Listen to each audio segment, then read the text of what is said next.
Louvado seja nosso Senhor Jesus Cristo, para sempre seja louvado. Bom dia, meu irmão, minha irmã, que é o Padre Daniel, da Paróquia de Santana, em São Joaquim e Antônio Carlos. Hoje é dia 22 de agosto, sexta-feira. A igreja nos convida a meditar o Evangelho de São Lucas, no capítulo 1, versículos de 26 a 38. Naquele tempo, o anjo Gabriel foi enviado por Deus a uma cidade da Galiléia, chamada Nazaré, a uma virgem prometida em casamento a um homem chamado José. O anjo Gabriel é o mensageiro de Deus, aquele que vê o rosto de Deus, contempla o rosto de Deus face a face. E ele recebeu uma missão de ir até onde Maria estava, a uma cidade chamada da Galileia, chamada Nazaré, a uma virgem prometida em casamento. O evangelista deixa muito claro que a jovem é virgem, para deixar claro que seu filho será o filho de Deus, pela ação do Espírito Santo de Deus, e não por obra humana. Neste mundo em que habitamos, as coisas que acontecem não são somente deste mundo, mas existe um Deus que olha por nós, existe um Deus que caminha conosco, existe um Deus que nos salva.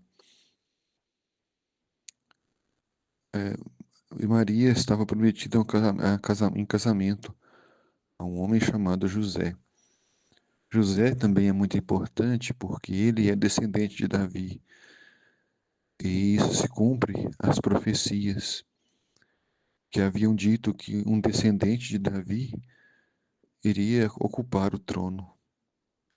Um descendente de Davi seria rei, um rei poderoso, não com espadas e nem com guerras, mas um rei com a mão de Deus, um rei que seria um rei poderoso em obras de misericórdia e que seu reino não teria fim. Maria, José era descendente de Davi, e o nome da virgem era Maria. O anjo entrou onde Maria estava e disse: Alegra-te, cheia de graça, o Senhor está contigo. A saudação do anjo começa dizendo sobre a identidade de Maria. Maria, ela é aquela que deve se alegrar, porque ela é cheia de graça. Um pouquinho da graça de Deus transforma a vida de um ser humano. Mas Maria é plena de graça, cheia de graça. E o Senhor está com ela. O Senhor caminha com ela. Deus preservou Maria do pecado original. Deus concedeu muitas graças à Virgem Maria em previsão, em vista do seu filho Jesus, para que Jesus Cristo pudesse nascer de uma mulher virgem, de uma mulher sem pecado, de uma mulher que tem um coração puro. Maria ficou perturbada com essas palavras e começou a pensar qual seria o significado da saudação. Maria leva um susto ao perceber que recebeu o visita de um anjo, mas o anjo disse: Não tenhas medo, Maria, porque encontraste graça diante de Deus. Eis que conceberás e darás à luz um filho, a quem porás o nome de Jesus. Ele será grande, será chamado Filho do Altíssimo, e o Senhor Deus lhe dará o trono de seu pai Davi. A frase que mais se repete na Bíblia é: Não tenhas medo. Maria teve medo, mesmo sendo tão pura e tão santa, mas ela procurou compreender os mistérios de Deus para aceitá-los. E o anjo então diz qual é a sua missão. Sua missão será conceber e dar à luz um filho, colocar o nome de Jesus, e ele será o Filho do Deus Altíssimo.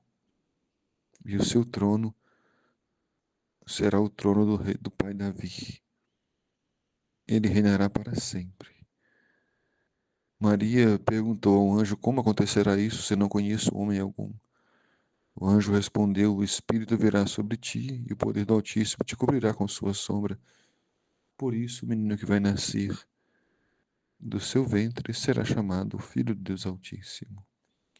Pois para Deus nada é impossível. Então Maria disse: Eis aqui a serva do Senhor. Faça-se em mim segundo a tua palavra. E o anjo retirou-se. Maria te disse sim, sim para Deus, para o seu projeto. Maria se colocou a serviço. Nós também devemos nos colocar a serviço, apesar de nossos medos, mas a graça de Deus fará maravilhas em nossa vida. O Senhor esteja convosco, Ele está no meio de nós. Abençoe-vos, Deus Todo-Poderoso, Pai, Filho e Espírito Santo. Amém.